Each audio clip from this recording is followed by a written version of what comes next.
The June sun had baked the pavement outside the Elmwood Civic Theater to a dull sheen. Cicadas screamed in the trees that lined the narrow Ohio street, their song merging with the faint echo of music filtering through the cracked open back door of the building. Inside the theater, on the worn wooden stage that had hosted countless local productions, a young woman stood alone under a spotlight that buzzed softly overhead. Emily Carver adjusted the strap of her leotard and took a breath so deep her chest trembled. Her muscles ached from rehearsal, but she welcomed the pain. It grounded her. It was the last day she would dance in that theater before leaving for New York. After years of scraped knees, blistered toes, and relentless practice, Emily had earned her spot at the Whitmore Academy of Dance. Her future was packed neatly in the blue suitcase by the backstage curtains. She had said goodbye to her classmates already.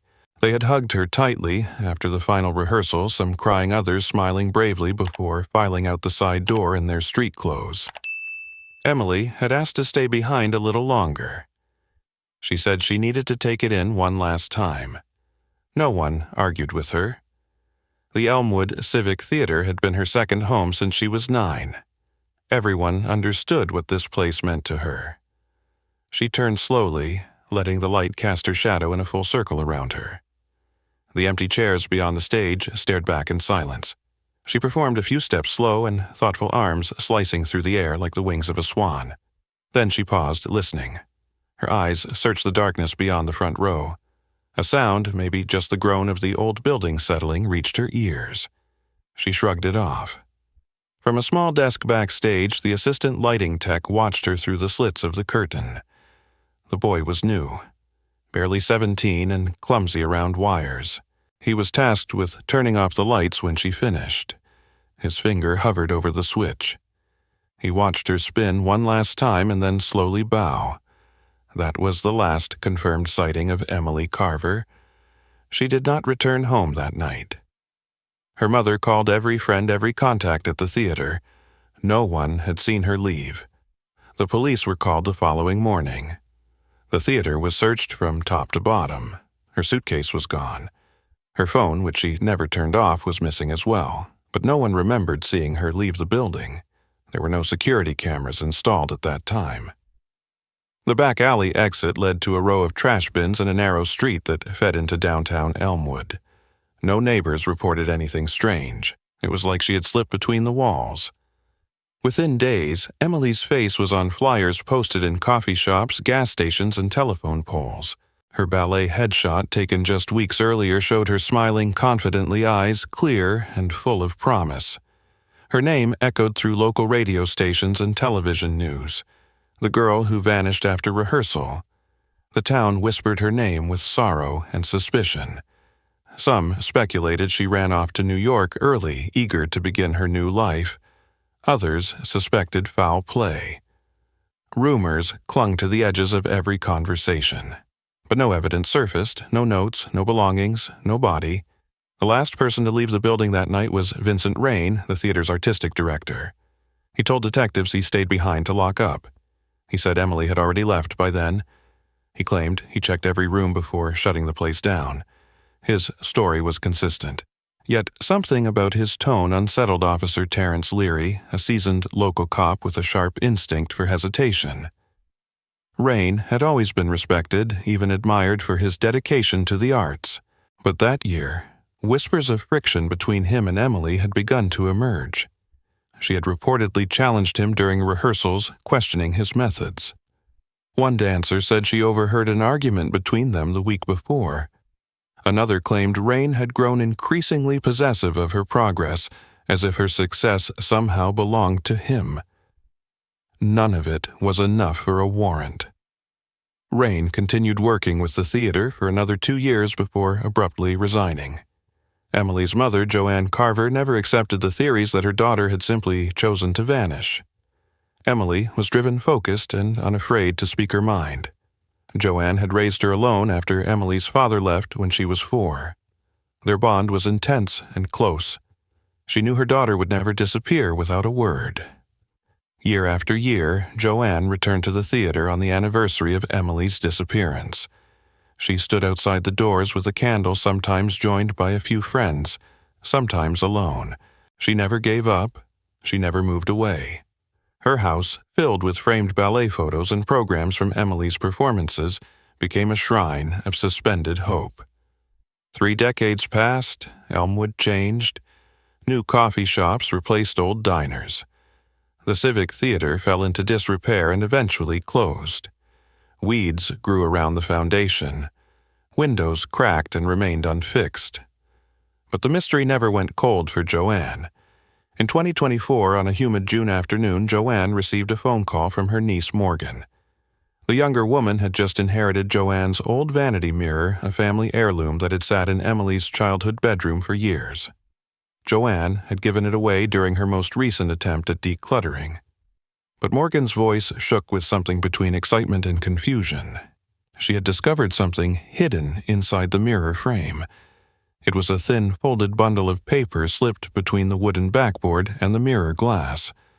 The paper was yellowed, but intact. On the first page was Emily's handwriting. A date scrawled across the top in red ink, June 15, 1992. Joanne's knees buckled. The diary had been there all along. In the mirror Emily once used before every performance. The mirror Joanne had dusted, polished, and cried in front of more times than she could count. And suddenly, after 32 years of silence, Emily was speaking again. The diary pages were delicate, each one layered with time and care. Joanne Carver sat at her kitchen table, her hands trembling slightly as she turned them over one by one. The handwriting was unmistakably Emily's.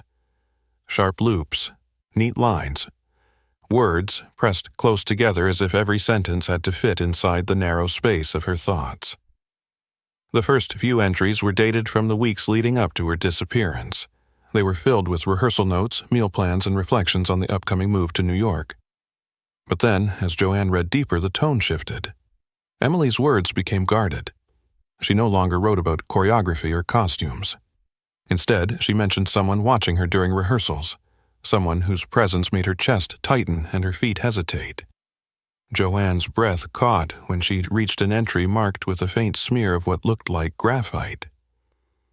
Emily had written that she was afraid to speak up, afraid of ruining her opportunity at Whitmore. She had worked too hard to lose everything now. She never named the person directly, but she referred to him only as V. The next few pages hinted at late-night phone calls, odd encounters, and one specific moment that chilled Joanne to her bones. Emily described leaving rehearsal and hearing her name whispered from the shadows backstage. She thought she saw someone standing by the prop shelves, but when she turned on the light, the area was empty. Detective Lewis Merrick, who had once been a rookie officer when Emily went missing, was now near retirement and had kept a small box labeled with her name in his filing cabinet. Joanne brought the diary to him the following morning. His eyes scanned the entries slowly, his posture straightening with each page. The diary gave the investigation something it never had before. It gave Emily's voice back. Merrick reopened the file officially and arranged for a team to search the theater one more time, focusing on the backstage area and the old prop storage room mentioned in the entry. The Civic Theater had stood empty for nearly a decade. Its windows were boarded, and vines clung stubbornly to the brickwork. Inside, dust floated like pale snow in shafts of sunlight. The team moved carefully, watching each step on the creaking floorboards. They headed toward the backstage area. The storage room Emily had written about was cluttered with decaying set pieces and bins of forgotten costumes. In one of the drawers meant for props, an officer found a small satin ballet slipper faded and worn. The strap had been sliced clean through. The slipper matched the pair Emily wore in her final performance. The other shoe had been taken home with her, but this one had never been found. Joanne identified it immediately. Her voice shook as she confirmed the unique stitching she had done herself after the seam had come loose a week before Emily's disappearance. This slipper should never have been in the storage drawer. It was too personal, too important to be left behind like that. It looked like it had been placed there deliberately. The officers searched the surrounding drawers and shelves. In a separate compartment behind a false panel in the cabinet wall, they found an old photograph. The image was partially burned, the edges curled and blackened. In the picture, Emily stood beside another young woman. Their faces were close together, foreheads nearly touching, both of them smiling. But one side of the photo was charred, obscuring half of the other woman's face. Joanne stared at the image for a long time. She had never seen the other girl before. Emily had never mentioned a friend who looked like that, never brought her home, never written about her in any of the journal entries they had reviewed so far. Detective Merrick made copies and sent them through the department's records. The woman's partial features were run through facial recognition databases, but the match was inconclusive. Whoever she was, she had once been close to Emily. The photo was taken in front of a brick wall covered in posters for a local art gallery that had closed in the early 90s.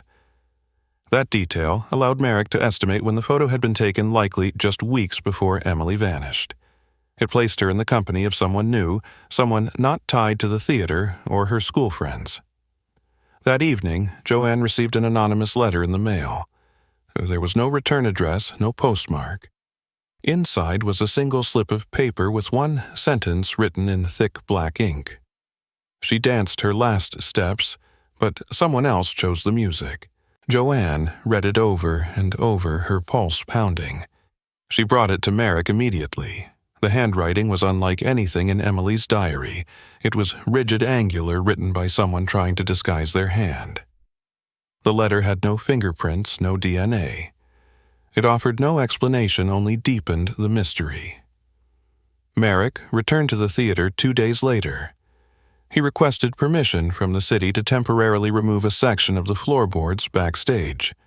Underneath, they found nothing but concrete and dust, yet it felt like the walls themselves were holding something back. Every creak and sigh of the structure carried an echo of a girl who had never come home. As the search expanded to other parts of the building, they re-examined the dressing rooms. Behind one of the mirrors taped to the wood backing was a receipt from 1992. It was from a hardware store in Elmwood.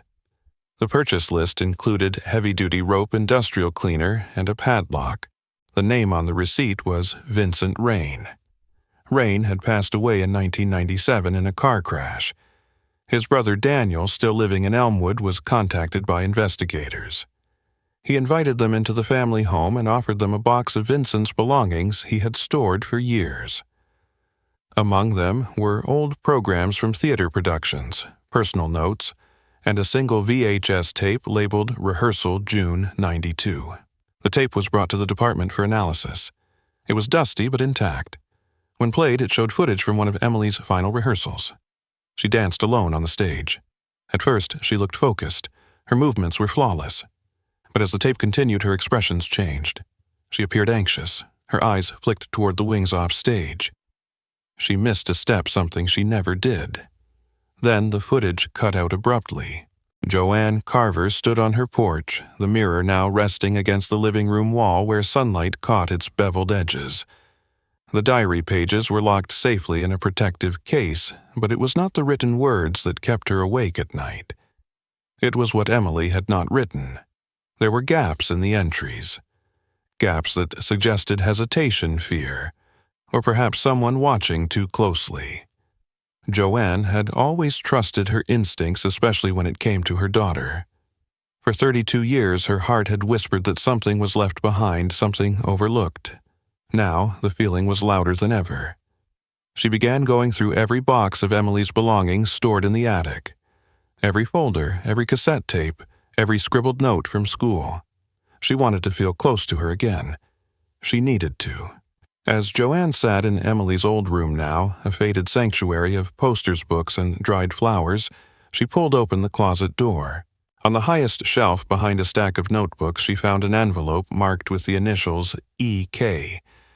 Inside were old photographs, some of which she recognized from school events. But there was one photo that made her freeze.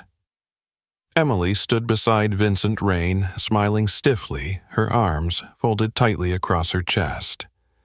Joanne remembered the event. It was the night of the spring showcase, just months before Emily vanished. What disturbed her was the way Vincent stood slightly behind Emily, not beside her, with one hand resting near her shoulder, in a way that seemed almost possessive. Joanne took the photo to Detective Merrick. He stared at it without speaking for several moments. He finally admitted that Vincent Rain had been mentioned in whispers during the original investigation. Several students had privately expressed discomfort around him, but none had made official statements. Merrick had always found the man difficult to read. Too polished, too rehearsed in his interactions. But without a witness or solid evidence, they had no grounds to pursue him further. With the discovery of the diary, and now this photo, he wondered if they had missed something obvious back then. Joanne asked whether Rain's home had ever been searched. Merrick replied that it had not. He had lived alone in a modest apartment and died before police could revisit him. That evening, Joanne received a message from Helen, one of Emily's oldest friends. They had not spoken in years. Helen said she had been watching the local news and saw that the case had been reopened. She asked if they could meet. Joanne agreed, and they sat in a quiet booth at a diner near the outskirts of town. Helen looked older, her hair streaked with gray, but her eyes still held a kindness Joanne remembered well. She confessed that she had lied during the original investigation. Back in 1992, she told police that she had left the theater right after the rehearsal, but the truth was she had gone back for her jacket. When she returned, she saw Emily arguing with Vincent near the costume racks. Helen said she could not hear the words, but Emily had looked upset. Helen had left quickly, not wanting to get involved. She had lived with that guilt ever since. Detective Merrick interviewed Helen the next day. Her account, though not conclusive, supported what Emily's diary had hinted at. He asked her why she had stayed silent for so long. Helen said she was 17 at the time and terrified. Rain had a way of making you feel like you were the one who had done something wrong. She had wanted to forget it all, but she never could. Her conscience would not allow it. Merrick thanked her for finally speaking up. He arranged for a warrant to search Rain's former apartment, now occupied by a rental tenant who agreed to let them in. The apartment was small and sparsely furnished. The current tenant had lived there for 6 years and had never gone through the old attic crawlspace. Inside, police found a few sealed boxes marked with Rain's name. Among the items were journals, teaching materials, and several envelopes filled with photographs. Some were of theater students taken during rehearsals. Many were normal, but some showed students alone unaware they were being photographed. Joanne identified Emily in at least 4 of the images. In one, Emily stood by herself in a hallway, looking over her shoulder with what appeared to be visible tension in her face. As Merrick sifted through the photos, he found another disturbing piece. It was a handwritten letter, unsigned, dated 2 weeks before Emily vanished. The letter described feelings of regret, a fear of being found out, and a plan to retreat to a private space for a final rehearsal. The tone was unbalanced, switching between remorse and justification. Merrick believed the letter was written by Rain. It was never sent. The page had been folded and buried under theater programs in the bottom of the box. If Rain had written it, it might have been his attempt to rationalize his intentions. If Emily had seen it, perhaps it had confirmed her fears. Joanne returned to the theater once more. She stood in the lobby staring at the scuffed floor and faded posters. She walked slowly down the center aisle of the auditorium. Her footsteps echoed. Something in her memory tugged at her. Years ago, on the night Emily disappeared, Joanne had arrived late to pick her up. She had parked behind the theater and walked past the backstage windows. She thought she had seen a figure moving inside a flash of something white, like a costume or rehearsal skirt. At the time, she dismissed it. But now she remembered another detail. The sound of music playing faint and irregular, as if someone were practicing alone. She had always assumed it was a recording. She told Merrick what she remembered. They examined the blueprints of the building and found that above the storage room was an old practice loft. It had been closed off years before due to a weakened ceiling. The door had been sealed and covered by a prop shelf. With careful effort, the team removed the shelving and found the door behind it. The handle was rusted. Inside, the air was heavy and stale. Dust lay thick on the floor, but there were footprints. The small studio had a cracked mirror, a battered radio, and in one corner a folded blanket. There were food wrappers, a cup, and a rusted hairpin that Joanne recognized immediately. It had been part of Emily's final recital hairstyle. The presence of these items confirmed something crucial. Someone had used this room after the building was officially closed, possibly even after Emily disappeared. The radio still worked. When Merrick turned it on, the tape inside began to play Swan Lake. The opening notes filled the silence like a ghost returning home. Joanne sat down on the edge of the bench near the window. Her eyes welled, but her expression remained focused. She said she believed Emily had been brought here, possibly held against her will. The loft was hidden silent and removed from view. If Rain had control of the keys, no one would have noticed. The mirror that once stood in Emily's bedroom had been a silent witness to many of her quiet moments. It was an antique piece passed down from Joanne's grandmother with delicate carvings etched into the wood, and a smooth oval surface that had held reflections of dreams and secrets alike.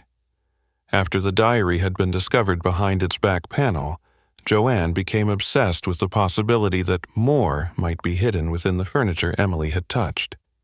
She returned to the mirror again and again, studying its construction, testing the joints, and pressing gently along the back edge for any imperfections or loose parts. One afternoon she noticed a faint discoloration in the wood grain near the bottom left corner. It seemed almost like a stain or shadow. She pressed there, and the panel flexed inward slightly, revealing a slim compartment that had gone undetected until now. Inside the compartment was a folded slip of paper, yellowed and fragile. Joanne unfolded it carefully and recognized her daughter's handwriting instantly. The note was brief, written in hurried strokes. It read simply, "If anything happens, look above the florist. He said no one goes there anymore. Tell Aunt Claire." The paper had no date, but Joanne recognized the phrase. Aunt Claire had been Emily's godmother and confidant. She had moved to Florida years earlier after suffering a stroke, and her speech had become limited. Still, Joanne called her that evening and asked about the florist shop next to the Elmwood Civic Theater. Claire hesitated, then recalled that there used to be a small apartment above it. She and Joanne's brother had rented it briefly in the 1970s. It had a separate entrance around the back, hidden between the alley and an old delivery stairwell. Joanne thanked her and hung up her heart racing. The florist shop had been closed since 1993, just 1 year after Emily's disappearance. The building was now boarded up, its display windows dusty and cracked. Joanne contacted Detective Merrick, who obtained a warrant to access the upstairs apartment. The team arrived early the next morning, prying open the rusted metal door that led to the stairwell. The steps creaked underfoot, and the smell of mildew filled the air as they ascended. The door at the top opened into a small, dim apartment with peeling wallpaper and water stains on the ceiling. The space had not been lived in for decades. Dust lay thick on every surface, but the furniture remained intact. A mattress, a broken dresser, a small kitchenette, and a single chair by the window made up the entirety of the room. As they searched, Joanne found a small box beneath the mattress. Inside were old photographs, none of which showed Emily, but several appeared to have been taken from the second floor of the theater through windows that faced the alley between the two buildings. It suggested that someone had been watching the back entrance. On the counter near the sink, Merrick discovered a music box, the kind used in ballet routines, chipped and faded, but still operational. He turned the tiny crank. The familiar melody of Swan Lake echoed faintly through the empty room, its notes haunting in the silence. Joanne stood frozen, recognizing the tune as the one Emily had danced to at her final showcase. In a drawer beneath the kitchen sink, another chilling discovery was made: a folded blanket with strands of dark hair and an old ballet ribbon knotted at the edge. Joanne identified the ribbon immediately. She had embroidered it for Emily during her junior year recital, using silver thread to spell out her daughter's initials. The presence of the ribbon confirmed that Emily had at some point been in that apartment. Whether by force or choice was unclear, but it became increasingly evident that the space had been used during the time she went missing. Joanne returned home shaken. That night, unable to sleep, she sat once more in front of the mirror. She studied her own reflection for a long time, then turned her attention to the frame. It had concealed so much already. What else had she failed to see all those years ago? She ran her fingers along the edge of the glass, tracing the outline of the carvings. Her thoughts were interrupted by the ring of her cell phone. It was Merrick. His voice was steady but grim. Forensic testing on the blanket had confirmed that the hair belonged to Emily. It was the first physical evidence tying her to a specific location after her disappearance. The next morning, Merrick visited the Elmwood Historical Society to review old building permits and property records. He learned that the florist shop and theater had once been owned by the same family.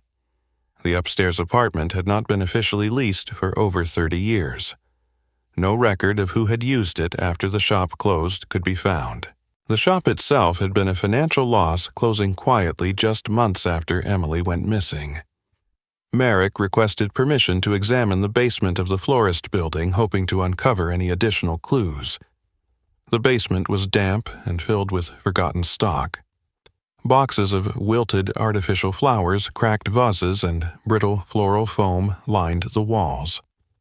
Toward the back, hidden behind a rotting shelf, they found a narrow access tunnel connecting to the theater's foundation.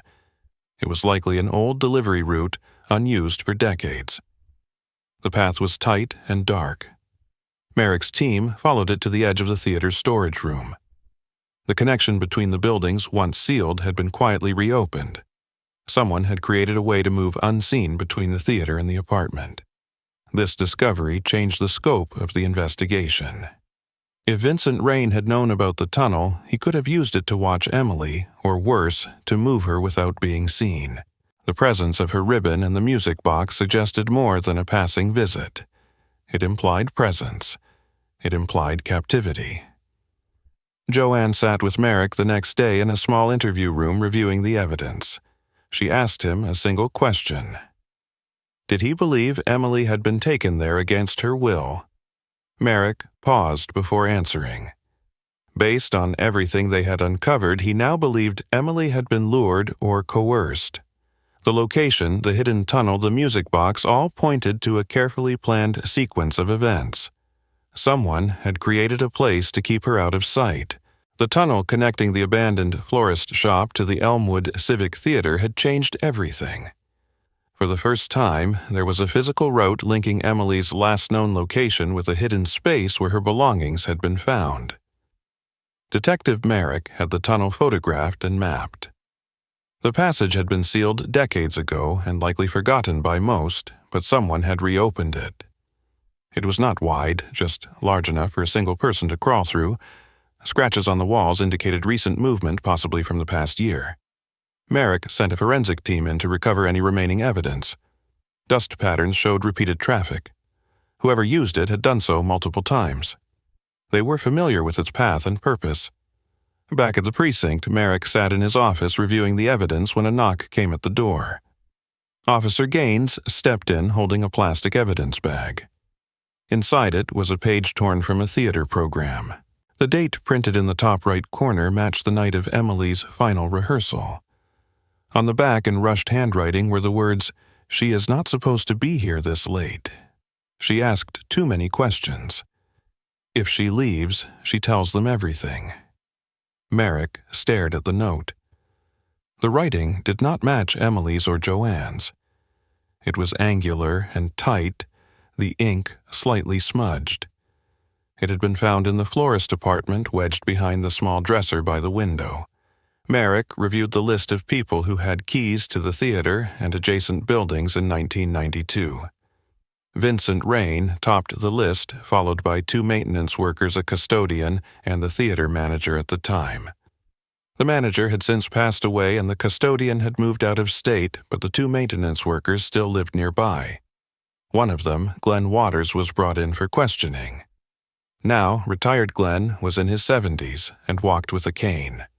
He claimed not to remember much from that year. Merrick showed him the picture of the tunnel entrance. Glenn blinked, then nodded slowly. He said there had been rumors among staff about a hidden access point, but he had never seen it himself. He remembered locking up the night Emily went missing and hearing music coming from the stage long after rehearsal had ended. Joanne visited the florist apartment once more, unable to stay away. She stood in the center of the room, staring at the music box still resting on the windowsill. She turned the crank slowly. The familiar melody began again. As the notes filled the small space, Joanne felt a strange chill. It was not fear, but recognition. She had heard the exact same sound playing that night when she walked by the back of the theater. She had dismissed it then. Now, it seemed like a clue missed in plain sight. She called Merrick and reported the memory in detail. Merrick added it to the timeline and adjusted the estimate of when Emily might have last been seen alive. As the investigation deepened, Merrick decided to search through old rental agreements and ownership documents for the theater and florist shop. He discovered that in 1991, shortly before Emily's final performance, Vincent Rain had approached the property board to request exclusive rehearsal access to the theater during off hours. He had claimed it was for solo preparation and private coaching sessions.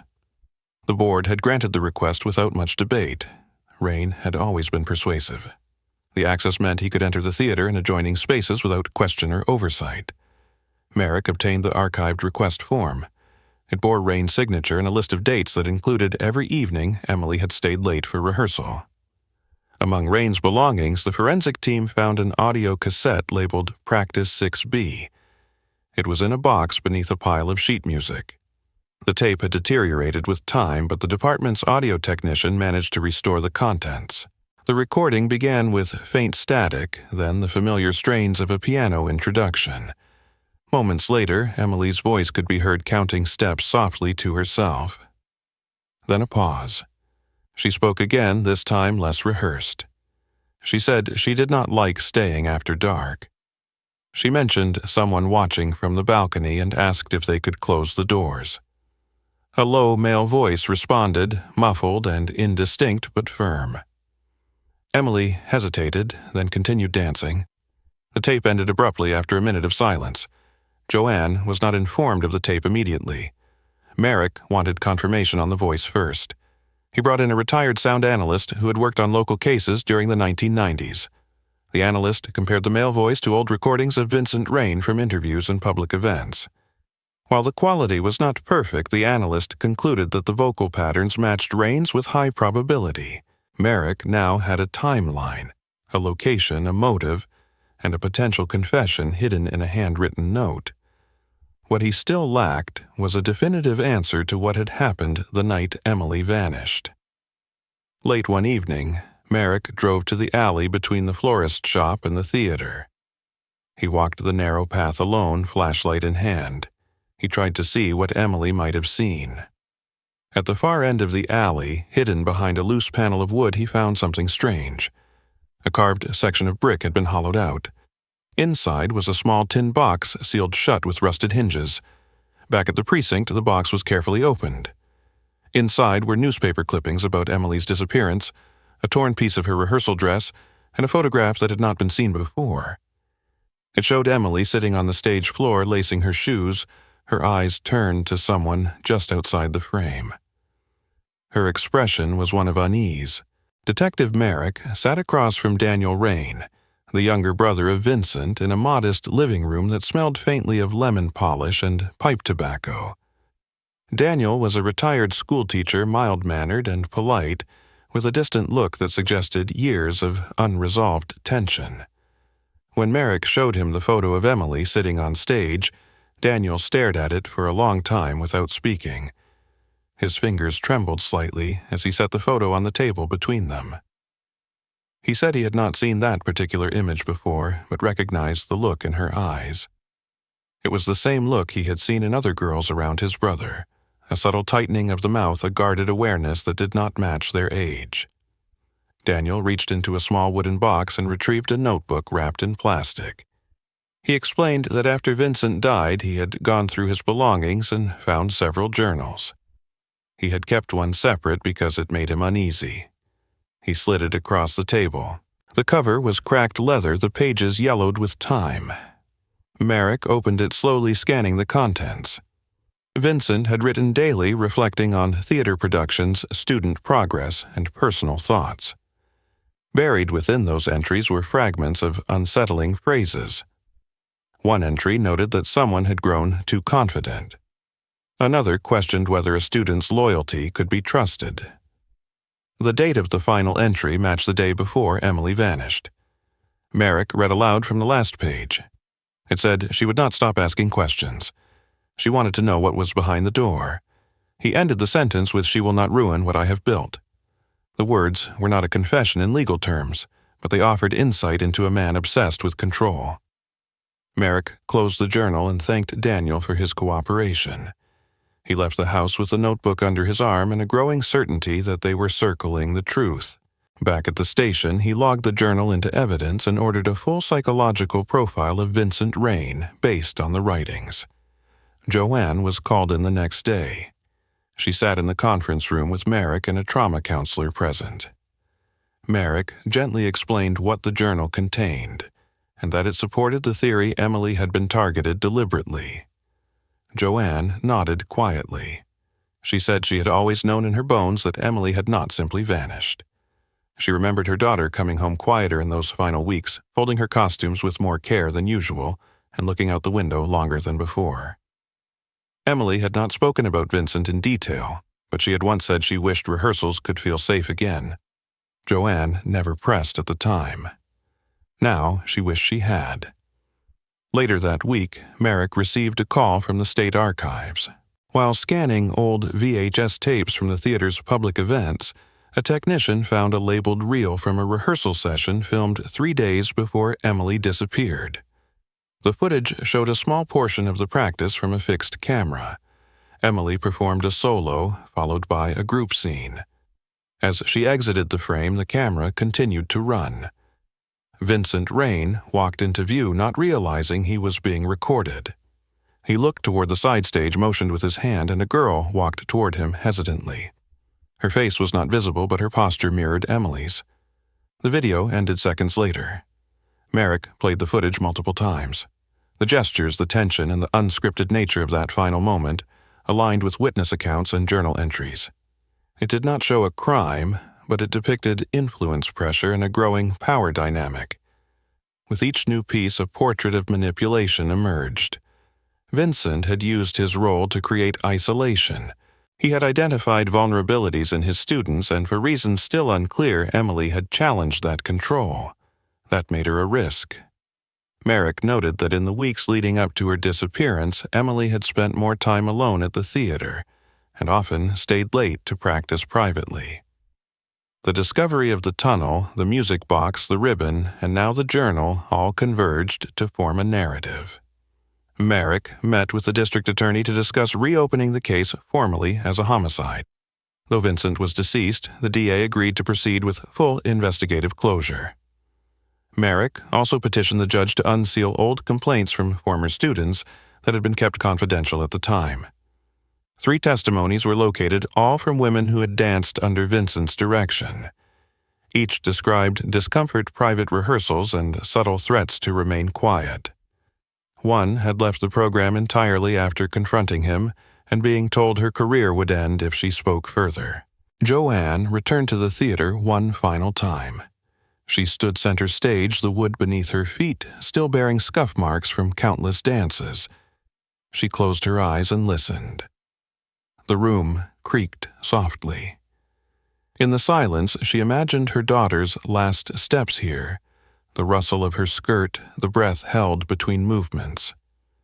She stepped off stage and walked to the old dressing room now filled with dust and remnants of the past. On the mirror was a faint trace of handwriting, likely from old makeup. Someone had written 3 words now, barely visible. "Trust your steps." Joanne wept quietly.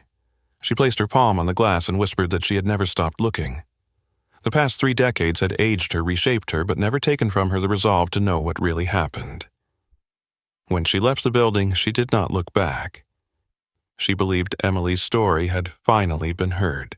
Joanne sat at her dining room table, surrounded by folders, photographs, and notes from the investigation. The surface had become a mosaic of her daughter's past, each piece holding a whisper of memory or a trace of unanswered questions. She had not slept much since reading Vincent's journal. The words stayed with her, haunting and deliberate. But one detail still troubled her deeply. The photograph, found in Emily's locker, burned at the edges, showed her daughter standing beside another young woman whose identity had never been confirmed. Joanne had studied that image dozens of times, memorizing every curve of the remaining face, every strand of hair, every detail. She believed the girl in the photo held answers Emily never got the chance to speak. She decided to publish the image through a local newspaper and a regional online bulletin with a plea for information. Within 3 days, a woman stepped forward. Her name was Lila Kershaw. She was 38 years old and claimed to be Emily's half-sister. Her voice trembled as she explained that she had always wondered about the sister her mother mentioned in passing but never named. After seeing the photo, she recognized her younger self. She had met Emily only a few times in secret. Their connection had been kept hidden by both of their families. Merrick arranged a private meeting between Joanne and Lila at the station. The moment they entered the same room, silence settled over them like fog. Lila looked at Joanne with hesitant eyes, unsure whether she would be welcomed or rejected. Joanne reached out her hand without a word. She had never known of Emily's visits with Lila. Her daughter had kept the meetings quiet, perhaps to protect her, or perhaps because the situation had been too fragile to discuss. Lila explained that her mother had once worked at the same accounting office as Joanne's former husband. An affair followed, resulting in her birth. She had always known about her father's other family, but had been told never to interfere. Years later, she found Emily's name through a mutual acquaintance and reached out. Their meetings were rare, brief, and always private. Lila shared the last conversation she had with Emily. They had met at a park near the edge of town. Emily had been anxious. She mentioned that someone had been following her from the theater and that she no longer felt safe. She did not name anyone specifically, but said she believed someone from her inner circle had discovered their meetings. Lila said Emily was worried not just for herself but for Lila too. That was the last time she saw her. She had carried the weight of that conversation for 32 years, unsure whether her presence had somehow contributed to what followed. Merrick asked Lila about the night Emily disappeared. Lila admitted she had waited for her near the corner of Pine and Lawrence Street, expecting her to show up with her suitcase. Emily had told her she was planning to leave town early and asked Lila to help her catch a late bus heading west. She never arrived. Lila waited for over an hour before walking home. She said she had convinced herself that Emily changed her mind. When news of her disappearance broke, Lila panicked and told no one. She feared being blamed or exposing her mother's long-hidden secret. This new information reframed everything.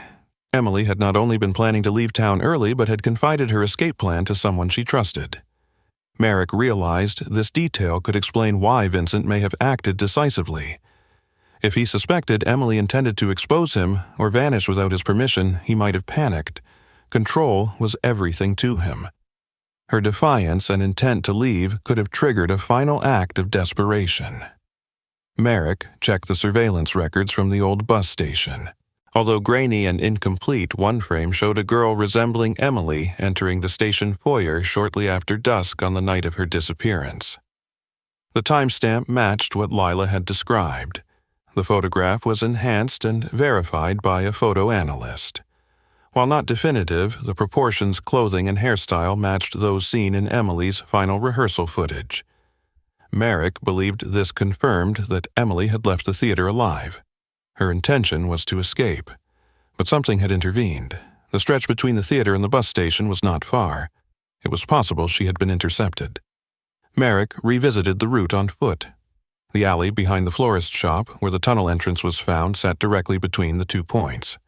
If someone had followed Emily and known her path, they could have used that spot to stop her without drawing attention.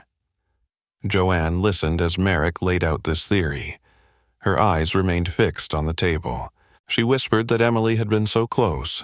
she had tried to get out. Knowing her daughter had taken steps toward freedom made the grief more complicated. It replaced some of the helplessness with heartbreak. Merrick offered to let Joanne speak with Lila again. This time, they met alone at a quiet diner. They shared photographs, stories, and moments of silence that needed no words. Joanne saw pieces of Emily in Lila's gestures, her eyes, even the way she folded her hands on the table. The connection was undeniable. Lila handed Joanne a small envelope before they parted. Inside was a folded note Emily had given her during their final meeting. It read, "If I disappear, promise you will not let them forget my name." Joanne clutched the note tightly. Her daughter had known the danger. She had not been naive or careless. She had been brave. She had tried to protect others even while uncertain about her own safety. Joanne felt a mixture of pain and pride that was impossible to untangle. Detective Merrick stood in front of the old florist basement, the narrow entrance half covered by ivy and disuse.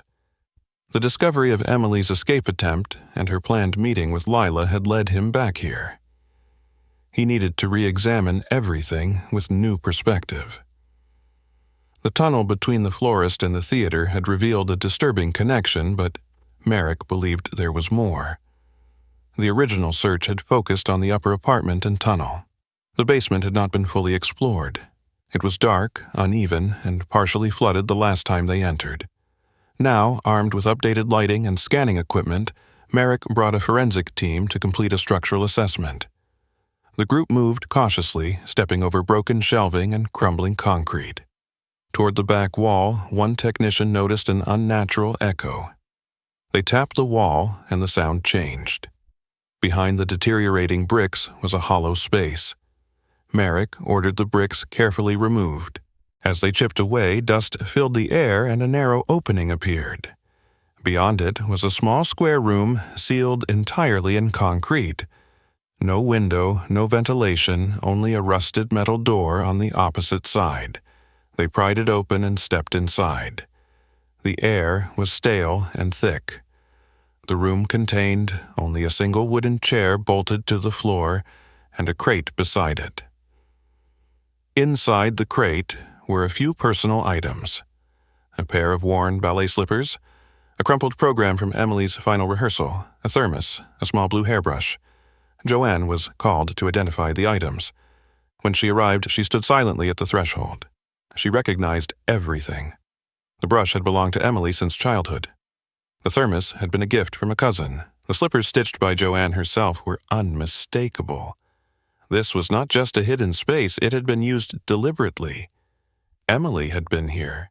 Merrick believed she had been held in that room for at least some time before her disappearance was discovered. Forensics found human hair on the brush, and partial DNA was extracted from the fabric of the slippers. It matched the earlier hair samples found in the loft above the theater. The room, once overlooked, now became central to the case. They examined the door on the opposite side. It led to a concealed hallway behind the florist's storage area. The exit had been bricked over at some point after the shop closed. Whoever had designed this space had planned for secrecy. Merrick studied the layout and realized it was ideal for keeping someone out of sight. It was not accidental. It was constructed with intent. The discovery of the sealed room changed the tone of the investigation. Media reports resumed with renewed intensity. The town of Elmwood, once resigned to mystery, now felt a wave of discomfort and reckoning. Community members who had once dismissed Emily's story began to speak up. Former students came forward. Parents recalled instances when their daughters had returned home from rehearsal upset but unwilling to talk. Merrick encouraged every testimony. Each memory helped rebuild the truth piece by piece. He began compiling a list of every person who had access to the building during the months leading up to Emily's disappearance. Joanne spent several evenings at the precinct reviewing those names. One stood out to her: a man named Ellis Granger. He had been a part-time custodian hired during the summer of 1992. His employment record showed a 3-month stint, then nothing. No follow-up job, no forwarding address. Merrick tried to locate him. It took several days, but they tracked him down to a rural property outside Athens, Ohio. He was now 65 and worked as a groundskeeper. When approached by Merrick and Officer Gaines, Ellis appeared tense. He denied any knowledge of the secret room.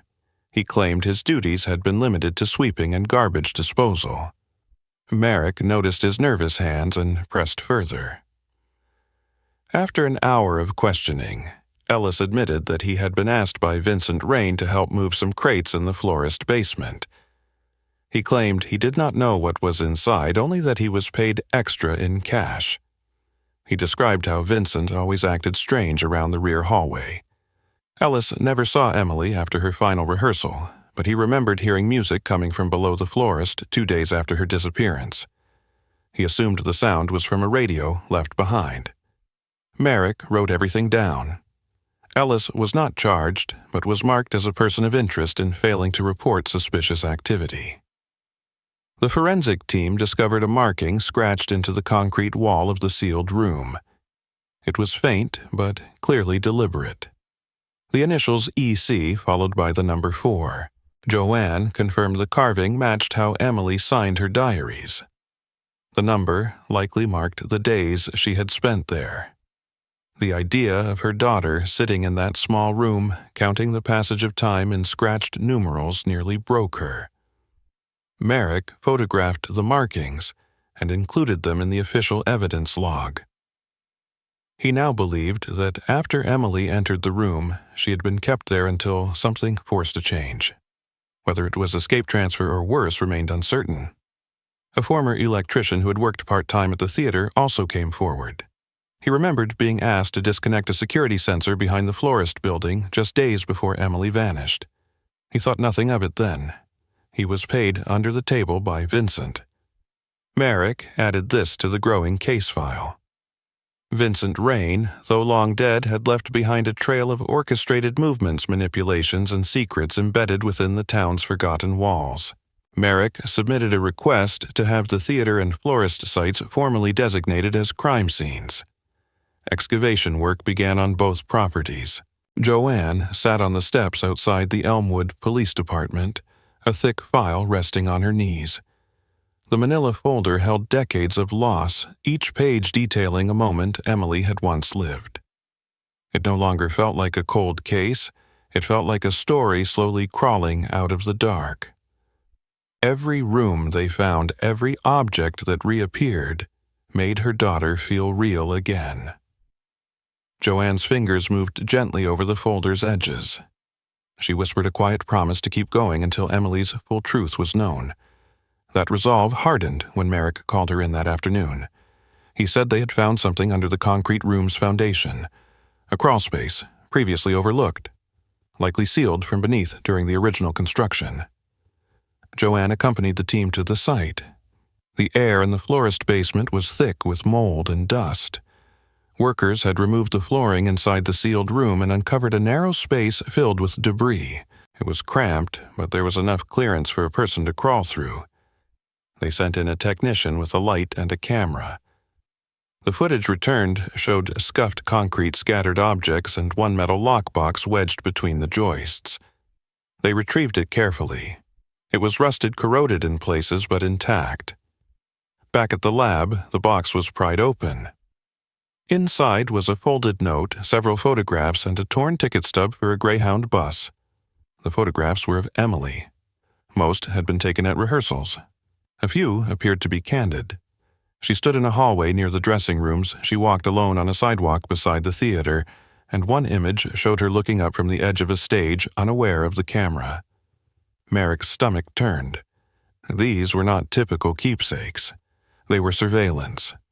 Someone had tracked her movements with intention. Joanne sat silently across from him, tears in her eyes, but no surprise on her face. She had long suspected someone had followed Emily. Now she saw proof. She reached for the note. The handwriting was Emily's. She wrote in sharp, slanted lines, hurried and pressed deep into the page. She began by saying that she did not know how long she would be kept in the room. She had scratched a mark for each day but lost count. She said she heard footsteps above her at night and music during the afternoon. She asked that if someone ever found this box, they would tell her mother she had tried to stay strong. She apologized for not leaving sooner. She described hearing her name whispered through a vent, and once thought someone had left the door open only to find it still locked. She ended the note with one final line. I never stopped dancing in my mind. The crawl space had one other strange detail. A small mirror had been nailed to the far wall. Its surface was cracked, but it reflected just enough light for a person lying flat to see the room above. Merrick believed the mirror had been placed there deliberately. It allowed Emily to see herself. Maybe it gave her comfort, or maybe it helped her hold on to who she was. Either way, its presence spoke volumes. She had not given up. She had found ways to survive even when left alone. Joanne looked into that mirror now removed and set on a cloth and whispered her daughter's name. That evening, Merrick reviewed old construction blueprints of the building. He noted that the crawlspace connected to a drainage tunnel that ran beneath the theater's south wing.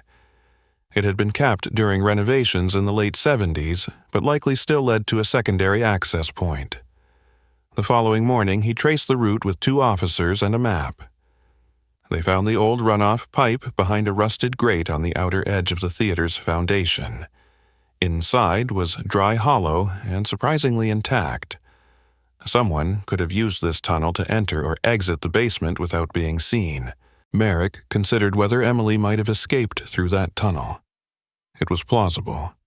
The ticket stub found in the lockbox suggested she still hoped to leave. He contacted Greyhound and requested archived departure logs from June 1992. One name stood out. The log listed a passenger under the name E. Carden traveling to Cincinnati 2 days after Emily disappeared. The handwriting on the signature line was not a match to Emily's. It appeared male. Still, the coincidence was too great to ignore. Merrick requested further investigation into the name and whether it could have been an alias used by someone trying to redirect the investigation. Meanwhile, Joanne received a letter from a retired nurse named Nancy Holloway. She claimed to have worked at a private recovery clinic in rural Kentucky during the early 1990s.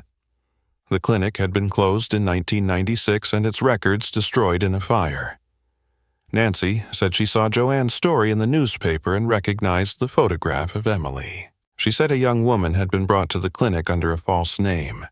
She was bruised quiet and heavily medicated. She rarely spoke, but when she did, she mentioned a theater, a red curtain, and someone named Rain. Nancy provided no proof beyond her testimony, but Merrick traveled to the site of the former clinic. The building was gone, replaced by a field and a storage unit facility. Still, her account matched certain facts. Nancy recalled the girl drawing ballet slippers on napkins and sometimes humming music late at night. She had asked for a mirror once and was denied. The details, small and consistent, fit the image Merrick had of Emily. She had survived longer than they thought. Possibly escaped, possibly recaptured, but always fighting to return. Joanne Carver stood by the window in her daughter's room, staring at the early morning light that slipped through the worn curtains. For months now, the room had transformed from a shrine of grief into a quiet space of reflection and truth. Where once the silence had been unbearable, now it held something else. It held answers. It held pieces of Emily's voice returning through pages and whispers and hidden corners of buildings no one remembered. Joanne had always believed that if she kept searching, she would eventually find her daughter's story, and now she knew that the story had been waiting for her all along. Detective Merrick arrived just after 8 that morning with a file tucked under his arm and an envelope he held like something fragile. He had not spoken much during the drive from Kentucky, where he had followed the last lead to a private collection of documents rescued from the old recovery clinic before it burned. Among them had been an intake form filed under the name Elise Chapman. The birth date was close, but not exact. The handwriting did not match Emily's, but something about the phrasing on the intake questions had made Merrick pause. When asked about next of kin, Elise had written only one word: mother. The clinic nurse had remembered the girl. Nancy Holloway's voice had trembled when she described how the girl refused to let anyone near her at night and always kept her back to the wall. She had never spoken her real name aloud. She had stayed less than 3 weeks and left without notice. But the image of her remained etched in the minds of those who had cared for her. She had left behind only one thing, a letter. It had never been mailed. It had been placed into a file that was never completed. Merrick handed it to Joanne without saying anything. Joanne unfolded the letter with slow hands. The paper was thin and curled at the edges. The writing was uneven but unmistakably Emily's. She read each word carefully as if afraid they might disappear before her eyes. Emily began by saying she did not know where she was or how long she had been gone. She said she could no longer remember what day it was, or how many times she had tried to count them. She described the small room with no windows, the voice that told her not to scream, and the hours when she imagined she was dancing just to stay awake. She said she had left the theater through a tunnel, but someone had followed her. She had tried to reach the bus station, but never made it. Everything after that was a blur. She wrote that if her mother ever found the letter, she should know 2 things. First, that she never stopped loving her, and second, that she had tried to survive for her. Emily wrote that she never wanted her mother to believe she had run away because she never intended to leave without saying goodbye. She said she had hidden the mirror note and photographs so that someone might find them if she never returned. She apologized for being afraid and for not telling Joanne everything before she disappeared. She ended the letter by saying she would keep dancing inside her thoughts until someone remembered to look for her there. Joanne folded the letter and placed it on her lap. She did not cry. Instead, she closed her eyes and whispered a quiet thank you. She sat with Merrick for a long time as they went over the final report. The case would remain officially unresolved in terms of legal prosecution. Vincent Rain was deceased.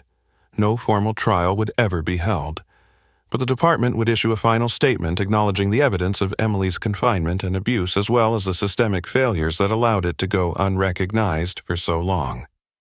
The theater was sold within the year. It had remained closed and untouched since the investigation began. The new owners planned to turn it into a community arts center with a new name and new purpose. Joanne was asked to contribute something for the building's reopening. She chose to donate Emily's diary and the restored music box. They would be displayed behind glass near the main entrance as a reminder of the importance of vigilance and care in places where children learn and perform. A memorial plaque was installed just outside the auditorium. It bore Emily's full name, her birth date, and the inscription, "She danced even in silence." During the dedication ceremony, several of her former classmates, now adults, stood and shared stories of rehearsals and laughter, and how Emily had always known every part of the choreography even when others stumbled. Helen, who had once watched in fear, now spoke with steady conviction, saying she wished she had spoken sooner and would never again remain silent when someone was in pain. Joanne returned to the mirror one last time. She had kept it in Emily's room throughout the investigation. It had become more than a piece of furniture.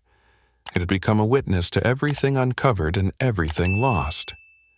She stood in front of it, holding her daughter's final letter, and for the first time in 32 years, she saw not just herself, but also the shape of a story that had come full circle.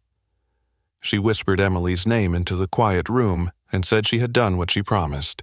She had found the truth. She had not let the world forget.